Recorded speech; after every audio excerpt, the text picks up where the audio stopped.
மேலும் ரெபெக்கா தம்முடன் வீட்டில் வைத்திருந்த தம் மூத்த மகன் ஏசாவின் உடைகளில் சிறந்தவற்றை தம் இளைய மகன் யாக்கோபுக்கு உடுத்துவித்தார். அவன் கைகளையும் மிருதுவான கழுத்தையும் வெள்ளாட்டு குட்டிகளின் தோளால் மூடினார். அவர் சுவையான உணவு வகைகளையும் தாம் சுட்ட அப்பங்களையும் தன் மகன் யாக்கோபின் கையில் கொடுத்தார். அவனும் அவற்றை தன் தந்தையிடம் எடுத்துச் சென்று அப்பா என்று அழைத்தான். அவரும் மறுமொழியாக, ஆம் மகனே, நீ எந்த மகன் என்று கேட்க, யாக்கோபு தன் தந்தையிடம், நான் தான் உங்கள் தலைப்பேரான ஏசா. நீங்கள் சொன்னவாறு செய்திருக்கிறேன். எழுந்து உட்கார்ந்து என் வேட்டை பதார்த்தங்களை உண்டு மனமாற எனக்கு ஆசி வழங்குங்கள் என்றான். மகனே, இது உனக்கு இவ்வளவு விரைவில் எப்படி அகப்பட்டது என்று கேட்க அவன், உம் கடவுளாகிய ஆண்டவரால்தான் எனக்கு இது நிகழ்ந்தது என்றான். மகனே, அருகில் வா.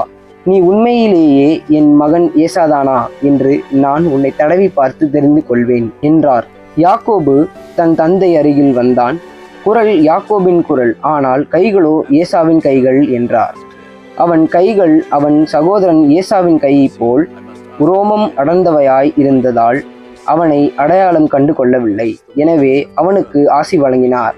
மீண்டும் அவர், நீ உண்மையிலேயே என் மகன் ஏசாதானா என்று வினவ அவனும் ஆம் என்றான்.